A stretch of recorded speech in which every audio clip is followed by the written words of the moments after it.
You're not who you think you are. You're a haunted house with a social media account. Every reaction that you have, every flinch, every time that you laugh at a joke that low-key insults you, that's not you. That's the ghost. And it didn't start with low confidence or awkwardness. It started the first time you were the only kid that didn't get invited to the birthday party. It started when your dad saw you getting rocked by a bully in your own front yard, and he just turned and walked back in the house.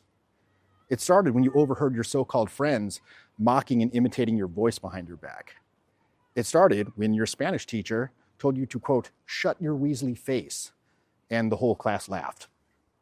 It started when your parent screamed at you, I didn't even want you, and you knew that they meant that shit. It started when they hit you, and you apologized. You thought it was your fault. These weren't just bad moments, okay? They were system updates. You didn't survive them, you downloaded them. You internalized them like terms and conditions you never read but agreed to anyway. And now they run your life in the background like malware that calls itself your personality. Don't be loud. Don't show how you feel. Don't expect anybody to give a fuck. And now you flinch at compliments. Now you rehearse text like it's a hostage negotiation. Rewritten 14 times until it sounds breezy enough to not be scary, but warm enough to not seem cold, but short enough to not seem needy, but not so short that it looks like you don't care, and then you hit send and throw the phone across the fucking room like it's gonna bite you. You're not shy, okay? You're buffering.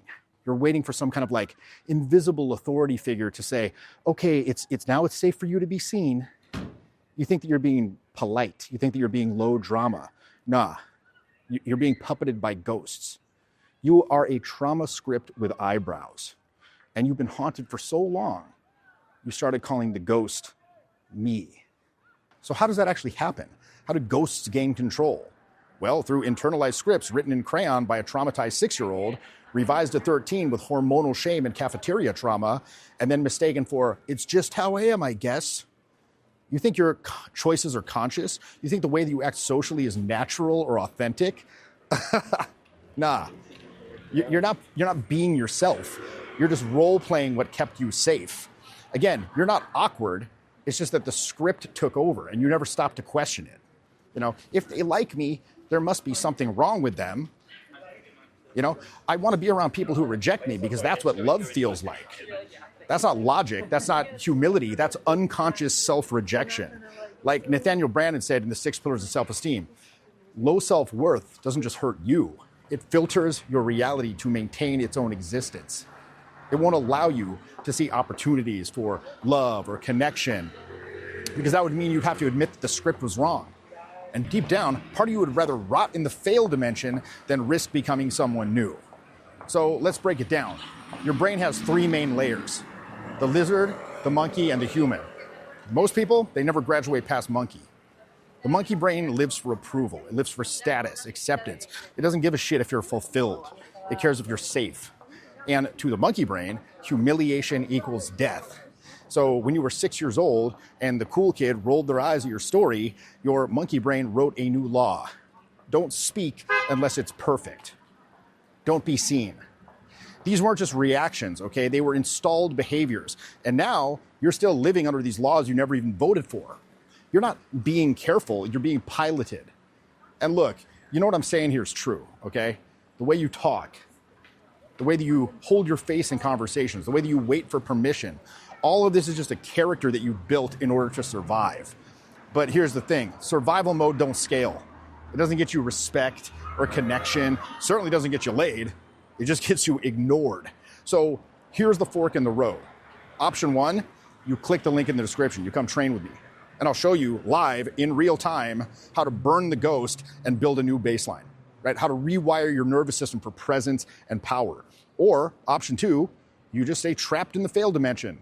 And where is that? It's a special place where people who are dumber and lazier than you win just because they showed up, right? They took the shot because they refused to stay possessed by someone else's script. Maybe you think that this doesn't apply to you. You know, I'm just analytical. I just like to observe. I'm low drama. No. Those are not personality traits, okay? Those are symptoms. What you're calling calm is actually disassociation. What you're calling nice is social self-erasure. Let's break it down. You overthink, you rehearse what you're going to say, and then end up saying nothing. You get a lukewarm text back, and your entire sense of self tanks for 48 hours. And why is that? It's because your self-worth isn't internal. It's externally hosted on the social cloud. One bad signal, the whole thing crashes down. You feel uncomfortable unless you're hiding. You can't let go unless somebody else tells you you're allowed to. And look, I see this at boot camp all the fucking time. There's a guy in every group who he gets it intellectually, okay? He understands. He nods along. He takes notes. Everybody else takes action. But he won't move unless I physically push his ass into set. He literally just stands there waiting for perfect conditions. And of course, that moment never comes because the ghost doesn't allow it, right? The script, has one mission. Don't fuck it up. And its definition of fucking it up is being visible, being vulnerable, being real. And if you don't get rid of that, that script will run you into the fucking ground until you're just a smiling, agreeable corpse. You want to kill the script? You want to be real again? You're going to have to do something radical, okay? You're going to have to become unpredictable to yourself, to everyone around you, to the trauma script that thinks it knows your every move. Charisma isn't polish. It's controlled chaos. It's not about being impressive. It's not about saying the right thing. It's about doing something before the ghost has a chance to stop you. That's what I teach on boot camp. I don't just explain social dynamics. I short circuit the performance loop in real time. We run all kinds of very specific drills to bypass the judgmental intellect and force your nervous system into raw presence, right? Drills to destroy that NPC loop that makes you predictable and boring, right? We destroy your social anxieties until your inner script is screaming, abort, abort, abort, and you just learn to ignore that and stay. Because that's where the real switch flips. When you stop running from chaos and you start writing it, right? Spontaneity is impossible as long as you're trying to control the outcome. You don't become charismatic by calculating your lines. You become charismatic by shutting off the script and letting something real through. You think that you need confidence? No. You just need to move before the fear catches up to you.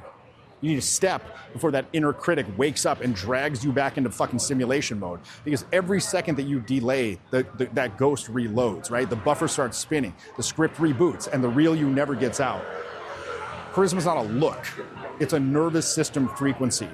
And most people are still stuck on fucking dial-up. You weren't awkward. You weren't shy. You weren't just not the type. You just weren't you. Right? That was spiritual possession by childhood defense mechanisms. Your brain is built for pattern recognition and protection. That's why you have mirror neurons, emotional contagion, fight or flight instincts. That's why you feel vibes. That's why one wrong look can wreck your whole energy for the entire night. Right? The reticular activating system, RAS, that little algorithm in your head that decides what's important, what to notice, it's not looking for truth. It's not looking for connection. It's looking for confirmation of your trauma script.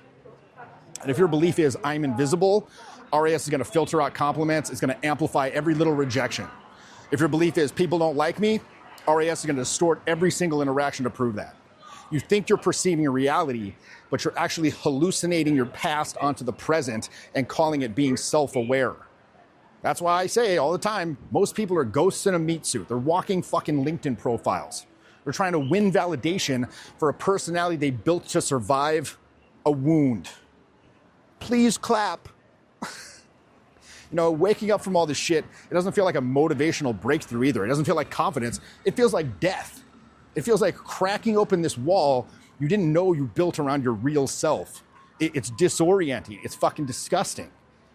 Imagine opening a closet and finding 20 years of unwashed laundry talking shit about you. That's what it feels like the first time you actually bear witness to your own defense mechanisms. Not just understand them intellectually, but actually feel them. It makes you realize, oh, fuck. I've never actually been here before. I've been LARPing this whole time. And suddenly, boom, you're back in your body. The tension drops. You can hold eye contact. Your speech slows down. You stop trying to win. You start broadcasting. And people can feel it. Not because you're loud, not because you're smooth, just because you're present. You're not chasing connection anymore.